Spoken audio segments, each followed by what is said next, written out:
Hello everyone, welcome back to Rolling Solo. My name is Adam Smith. This is my Rolling Solos vlog, and you may be noticing that the actual screen as of right now is showing a static photo. As we go through the vlog, I'm going to be popping in video, popping in pictures as necessary, to give you guys a heads up on things that are going on in the channel. So this is a really exciting medium for me to connect with you guys outside of the videos. I've been doing this already a few times, and this is, I think, my third episode, if I'm not mistaken.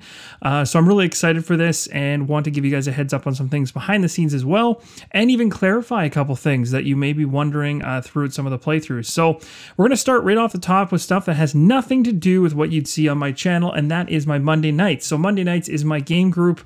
This is where I kind of have a bunch of people and friends come over basically and play board games. It doesn't matter whether they bring them or I have them. We like to try anything and anything. Anything and anything. That makes a lot of sense. So lately, we've actually been playing a lot of Gloomhaven, and that's not really too much of a surprise to anybody out there. It's super popular, it's hitting people's doorsteps, and they're spending lots of time on it. It's a fantastic open world. It has so much to offer, and I've actually dug in further into the campaign with this group of 4 people than I have even playing solo, which is saying something, because that's quite a bit.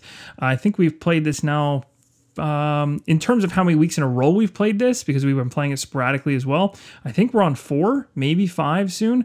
So we're doing really, really good. We're progressing in the story. We're moving forward. We've got guys who I think are getting close to potentially retiring their characters, but we have a couple that are kind of stuck. And it all, again, depends on your story card that you get at the very beginning of the game as to whether or not you're going to retire your character very early with an easy one, or ones that maybe rely on somebody else, or maybe rely on acquiring certain things, that kind of thing. So I just love it. The Gloomhaven world is really exciting. It's also really fun to just unlock stuff. There's a little bit of I don't know what it is. It's almost kind of similar to what a video game would be like when you just constantly see that silly Xbox achievement pop up, or PSN type trophy.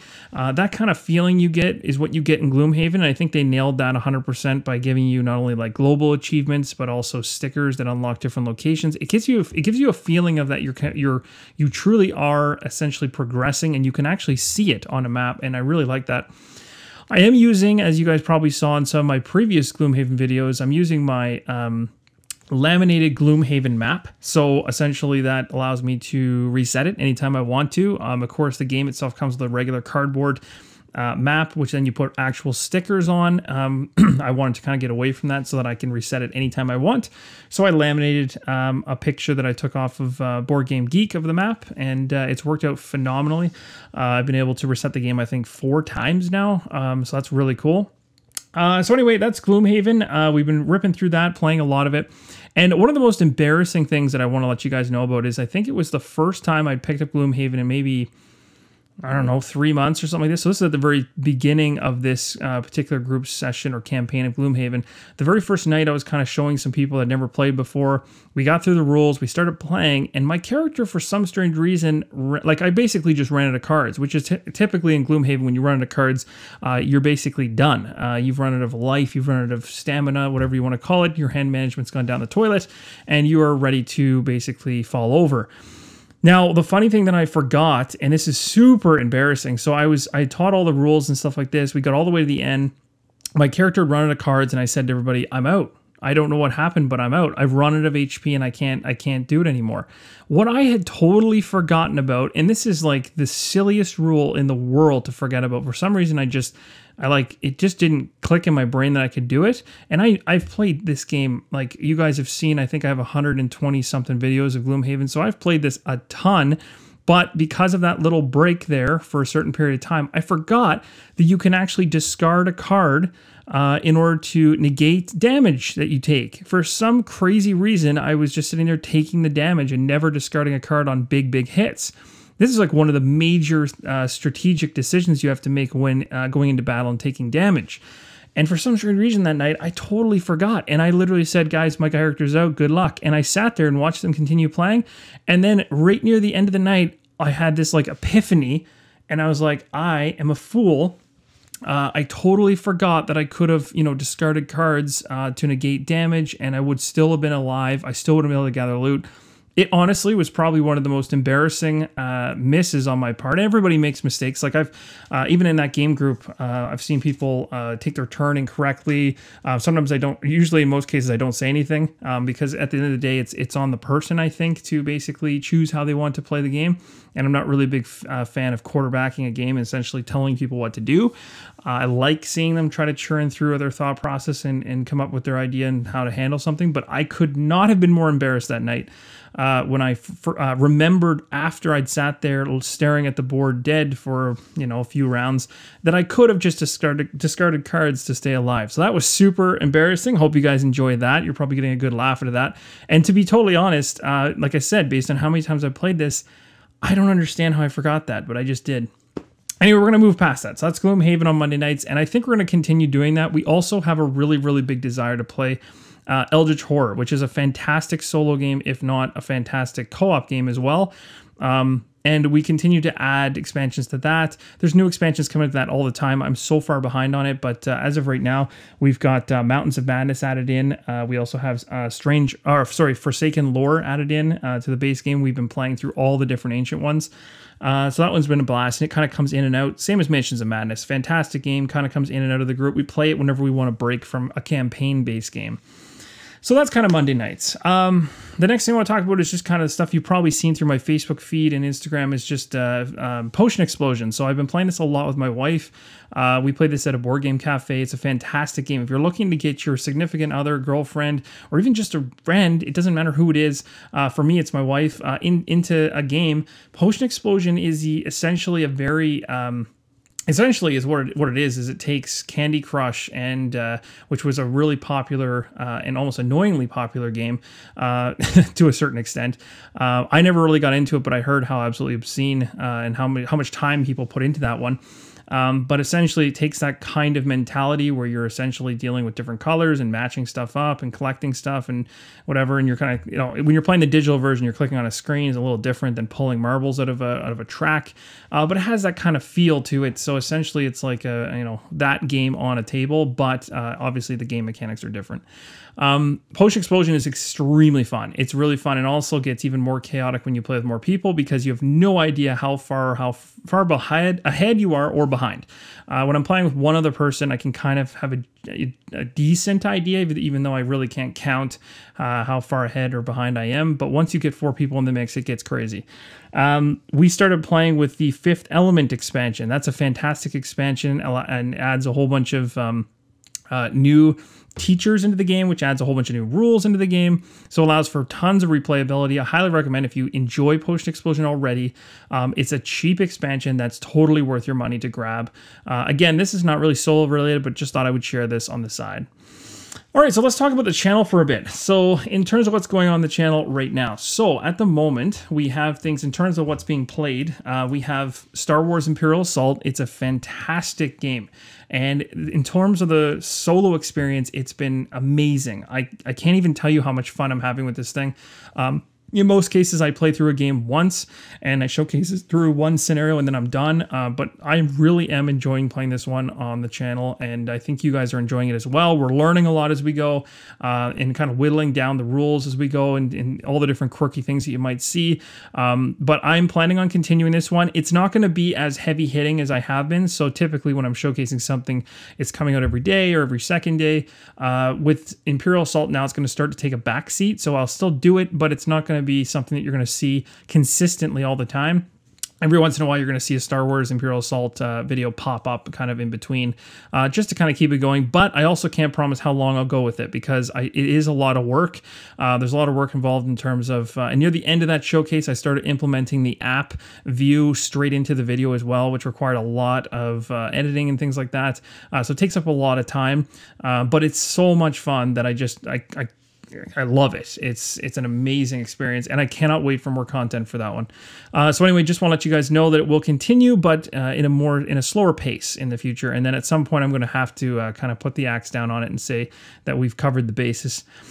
So that's Star Wars Imperial Assault. Let's talk about, what's next? I'm trying to think what would be the next best thing to talk about. Probably Maximum Apocalypse. That would be a good one. So that one, we just wrapped up the tutorial scenario. So you guys saw, and if you haven't, again, same with Imperial Assault, go check it out. The showcases are in my in progress playlist, but Maximum Apocalypse essentially is a apocalypse-based board game, essentially, where you're flipping tiles, kind of exploring or trying to gain certain items for an objective in order to get the heck out of Dodge. Because really, at the end of the day, you're dealing with aliens or mutants or zombies or robots, all these different types of crazy things that can come firing at you. Now, we played through the tutorial, and it's very simplistic. It's actually rated as extremely easy. There's a reason for that, because it is crazy easy. We barely got touched. I think we got hit for 2 damage the entire time through, but it was still fun, and it gives you a good idea of how the game flows. And that was really the purpose of the videos, was to get that out of the way, and then we can move into maybe a normal or hard scenario, and you can kind of see me struggle and fall apart real quick. So we're going to be looking forward to that. I'm collecting your votes currently, so if you want, on the final video of the tutorial, the finale, if you want to drop a comment in about which type of apocalypse we should play next, as well as what difficulty level, that would be fantastic, because then we can go into the next video, or next scenario, I should say, and be able to know, or at least I can set that up in advance and know what you guys want to actually see. Okay, so what's next?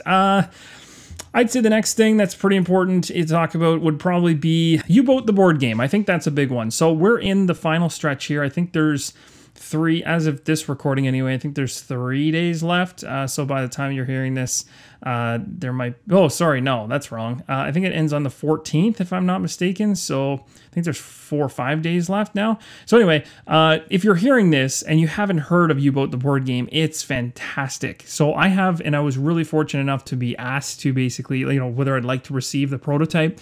And I was like, yes, absolutely. I've had my eye on this for so long. I saw it coming down the pipes a mile away, and my eyes were like googling out of my head when I saw it, because I was so excited. But then when I got an email and they said, like, hey, would you like to, you know, check it out from the solo perspective? I was like, absolutely. So I've been talking to the creators of the game.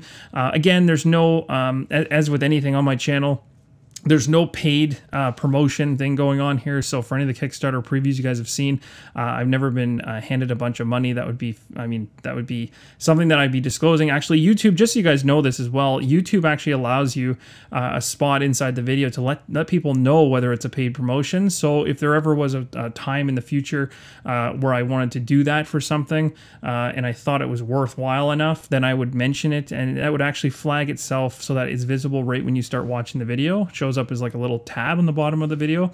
But as of right now, that's not my mindset. My mindset's really to go after games, and is going forward, my mindset still wants to be like that, continuing, is that I only go after games I've already had my eye on, or games I'm truly interested in. I don't want to be showcasing the prototype for every single Kickstarter under the sun, because there's tons of them, and in my opinion, not all of them are up to snuff, is the best way to say it. So I'm just going to basically focus my efforts on the ones that I would actually legitimately be backing myself.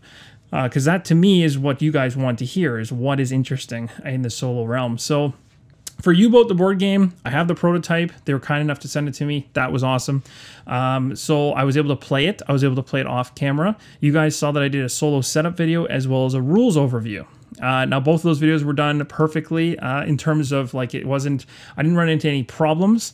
Where I started to run into some issues when I started to film the playthrough. Now, this has nothing to do with the game, and I've actually seen on the comments on the U-Boot Kickstarter that a lot of people are wondering, like, how does this play solo? And is it even feasible? Is it possible? Can you really handle 4 different roles all at the same time? Yes, you can.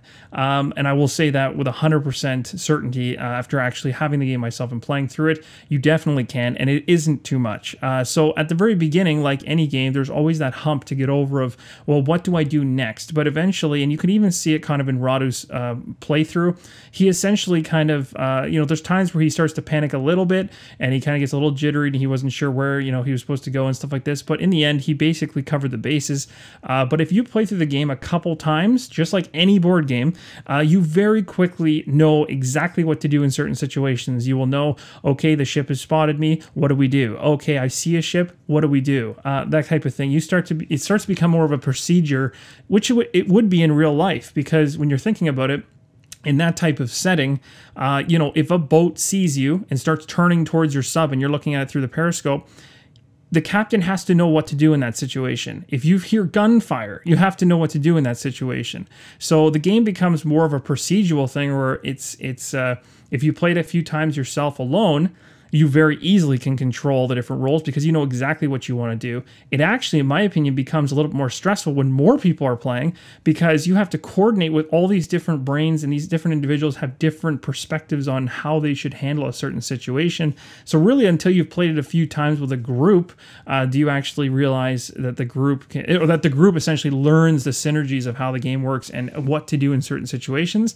Whereas if you're playing solo, you are the one learning, and no one else is going to sway your opinion. So you just kind of run with what you think. In my opinion, way easier. Still, though, when I was playing through it on solo, I used it on the easy setting. One thing I want to make mention of is I was talking with the designers as well about this. So for my sake anyway, in terms of doing a playthrough, it was tough to film this and play it in real time. Real-time games don't really translate that well to video. They're doable, but they're not done to a high enough standard, essentially, in my opinion. And usually when I've watched them, it's kind of confusing. The reason for it is because so much is happening that you don't have time to explain what's happening. So the person has to really have a good understanding of the rules going in and be able to follow what's going on. Otherwise, it just looks like mass chaos, when it really isn't. It's organized chaos if you know what you're doing in the moment, but people watching will be like, what is happening? This looks like a disaster. But when I'm playing it off camera, and of course I typically film and I actually have the camera on me. So when the camera's on me, I'm losing a hand potentially. So I'm only using one hand in a real-time game. That makes it really tough. Even if I set up a tripod, which I have, to capture everything, I would be capturing it from a distance, which would cause even more confusion because you wouldn't be able to see exactly what I was doing all the time because I may go off camera. I'd probably need to have a multiple camera set up to really capture the app, my movements, what's going on in the sub, what's going on in the roll boards, all that kind of stuff. It's just, it becomes kind of a logistical nightmare. So I essentially said, you know what I'll do is, I've heard from the designers specifically, they're going to be adding a pause button into the app. So that's going to be fantastic. So a pause button would allow me, and it isn't there right now in their prototype version of the app that I have, but a pause button would allow me to stop gameplay, explain what's going on, what I'm planning on doing, and then resume play, which would then kind of create a little bit of order to otherwise a panicky real-time situation explanation. So I think that really throws things, and I really want to make sure there's clarity out there, because I have heard that like a lot of people on the Kickstarter comments have said like, I don't see how this can work solo. I'm telling you right now, off camera, I've played it myself. It absolutely plays solo, and it will not overwhelm you.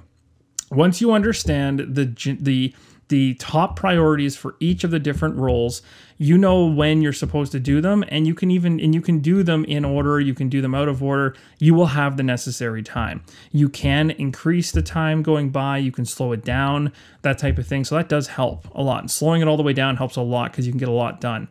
But don't worry about that. If your concern is that you're not going to be able to get it all done, there's too much going on to command a sub by yourself, totally dismiss that mindset and go in there knowing that they are looking, that like the designers have actually told me that, like I said, looking at putting in a pause button, and they're also looking at other ways to basically help out on the solo side of things.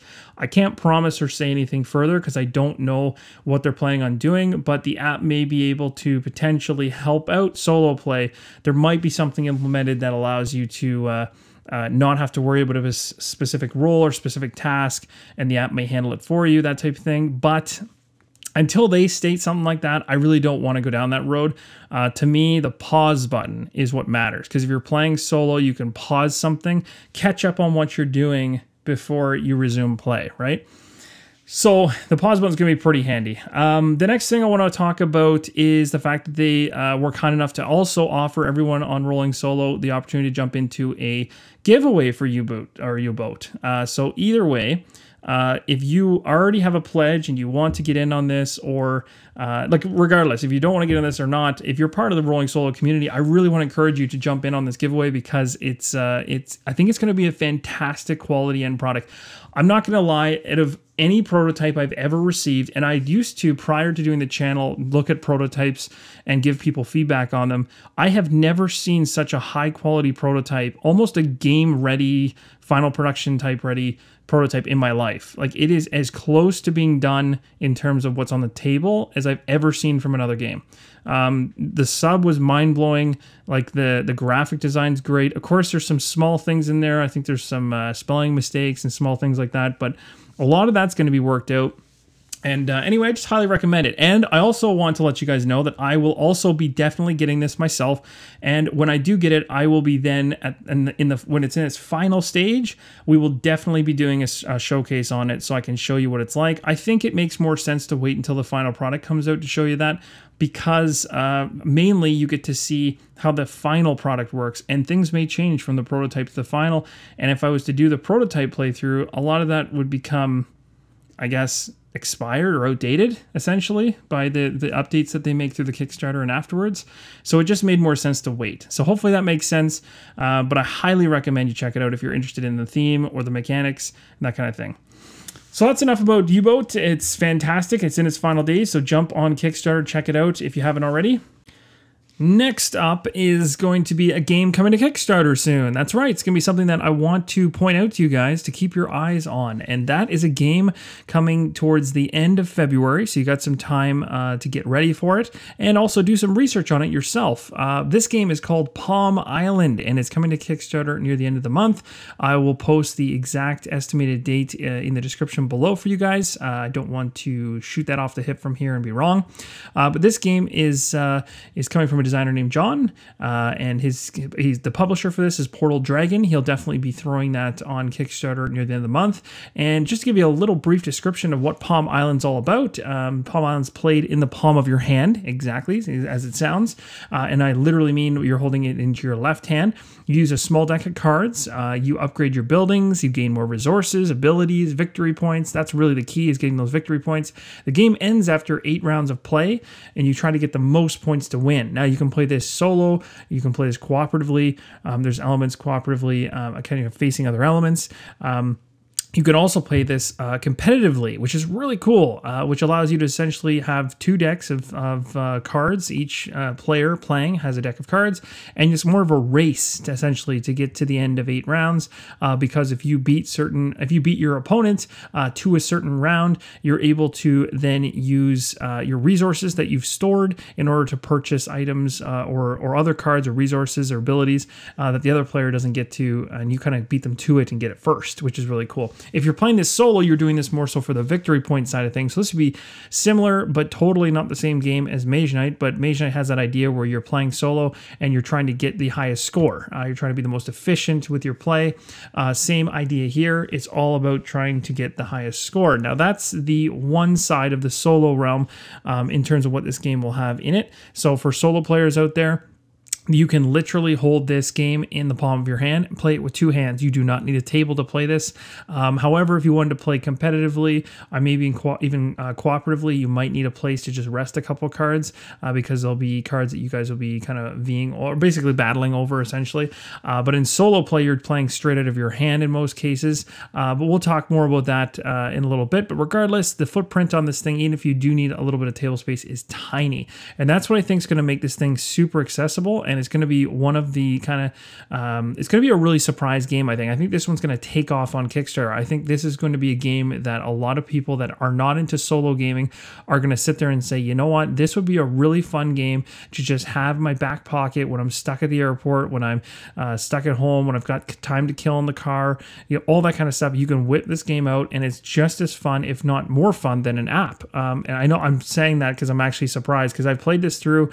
I've got a kind of a print and play copy here, essentially, and it is so much fun. I've had so much fun with it, and all I'm doing right now is just playing the victory point kind of end game.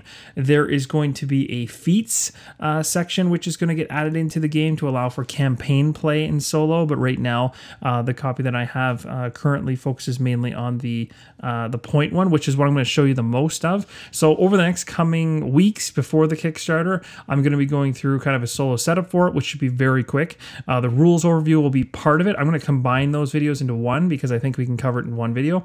And then we're going to do a playthrough, and I'm going to show you how it's actually played in your hand. So the idea is Palm Island can be played solo or multiplayer. It can be even combined, multiple games for more players. Each round takes about 15 to 20 minutes. Each card has 4 states or positions. And I think when I said each round, I meant each game. It's a very quick game. Each card has about 4 states or positions. The face-up top section is the active area on each card and represents the card's current state. You may choose one of the 3 icons that may be present on the active section of that card, so long as you pay its cost. And then you can store resources to pay for upgrades and transform your deck and your village into the best on the island. So the idea here, and it's obviously a lot harder to do this without an actual video because this is more of a vlog. I probably should have had a video for this, but the videos will be coming after this is released. The essential idea is you got a deck of cards in your hands. You can picture this in your left hand, you're holding them. Then what you're doing essentially is you're taking those cards, and I may actually be able to put some pictures in. We'll see how this works out. But anyway, you got a deck of cards in your left hand. You essentially are also using your right hand, but you're only ever allowed to hold 1 card in your right hand. And if you don't want to use anything on either of the 2 cards, then you always have to discard, or I should say cycle, the card in your right hand always to the back if you don't want to use either. But let's say hypothetically that you're looking at, you've got a deck again in your left hand that has a card on top. You're looking at it. You've got a card in your right hand, and you say, I want to, and this card in your left hand on the top of the deck says something like free store. There's a store icon, which is an arrow. And essentially what that means is you can store a card, for instance, like a logger card. It would give you 2 logs.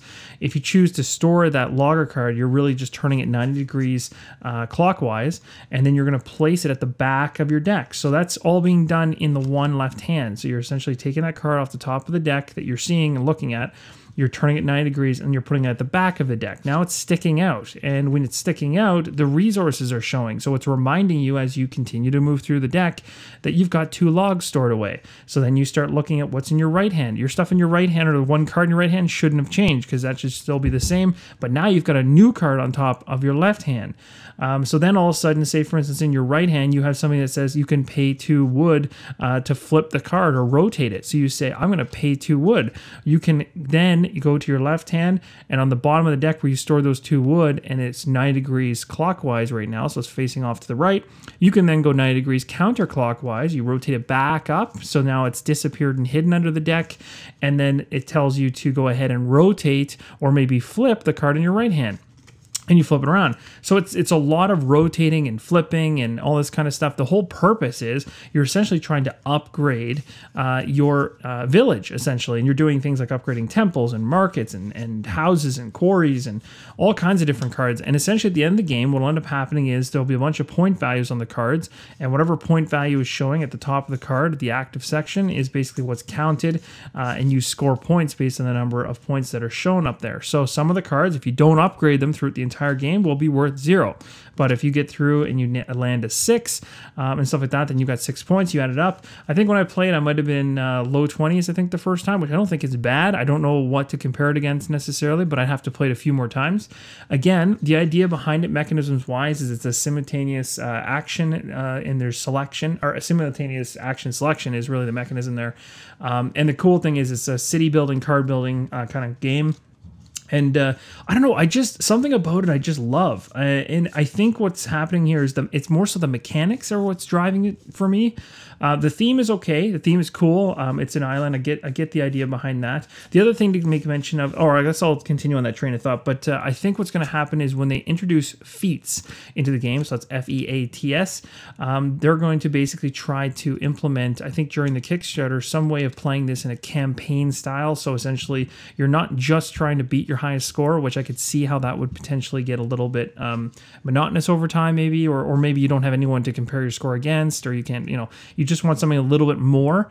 Or say for instance, you're so efficient after playing it for so many times. But I wouldn't be surprised, being that this is a card game, that the Kickstarter has tons and tons and tons of extra cards being added in. So I think this is what's going to take off. And when I say that, I think of games like Friday. I think this is going to be one of those solo games that's going to go down as one of the most accessible solo games to come out in years, like years.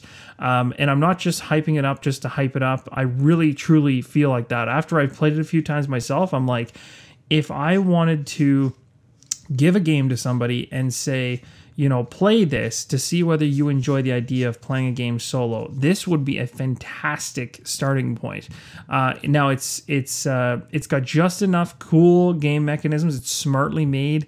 Again, you can hold it in the palm of your hand. You can play it in the car, the bus, anywhere. I just think it's awesome. It's a really well-made game, and I think the coolest part about it is that it's got that vibe that I had when I played like Lord of the Rings, the card game, and Arkham Horror for the first time.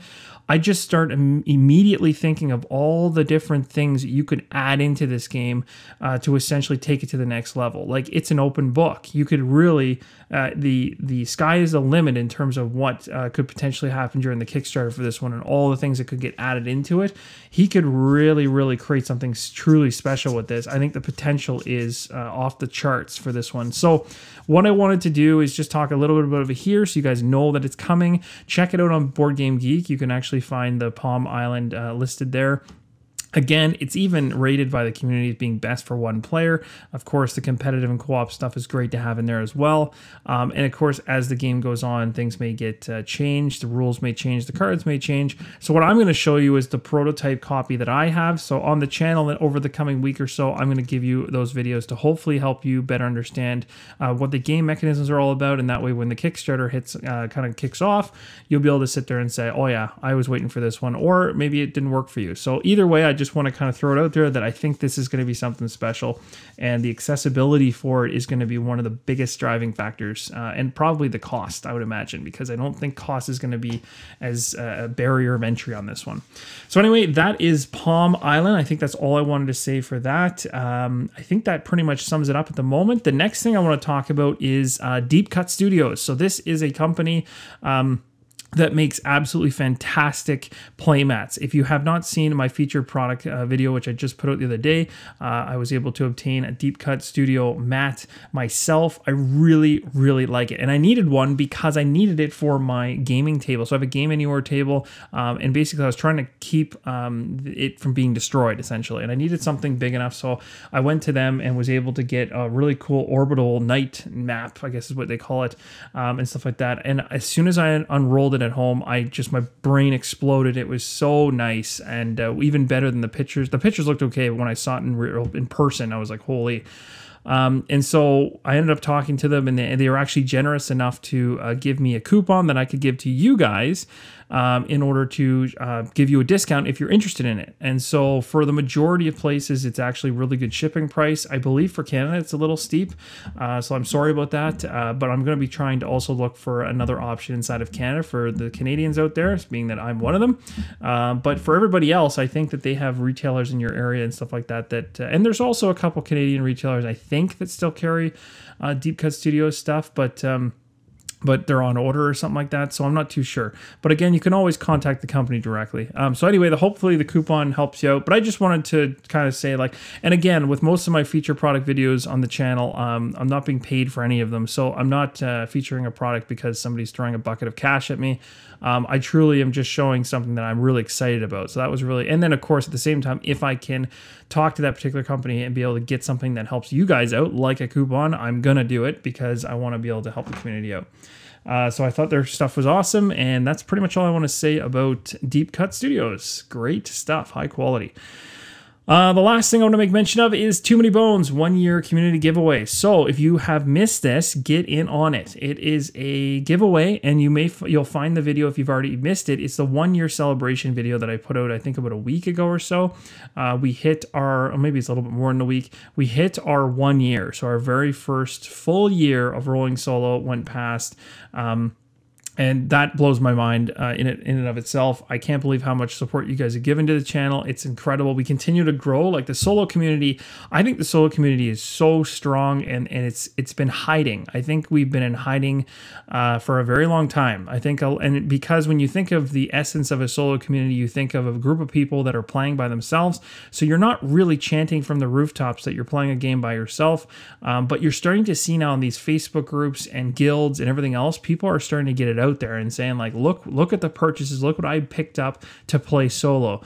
Whether the industry or other content creators want to acknowledge it or not, it's shifting, and it's shifting big time, this solo thing. So it's exciting to see. It's really exciting to see, and I can't wait for it to continue going as fast as it's going, because it's ridiculous.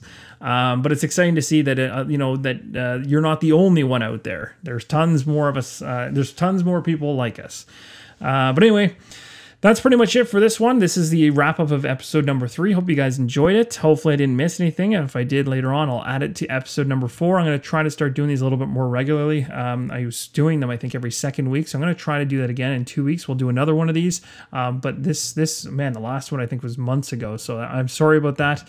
And yeah, I'll hopefully be able to communicate with you guys directly about stuff. If you have any comments or suggestions or anything like that, and you want to fire them in, let me know in the comments below. I'd love to hear your opinion on anything. So anything I said or whatever, you want clarity on something, let me know. I'd be more than happy to talk it out through the comments. And then, of course, if it's a bigger discussion, I can always bring it up in the next episode too. So hopefully that covers the whole gamut of stuff for now. Thanks again for your support as always. And make sure you get in on the UBOOT, the board game giveaway, as well as the Too Many Bones giveaway. Both of the videos will be linked in the description below for any of you that missed it. And be on the lookout for Palm Island on Kickstarter. And don't forget about UBOOT. So again, if you're interested in those themes and stuff like that, check them out. Thanks again for watching. And as always, keep on rolling solo.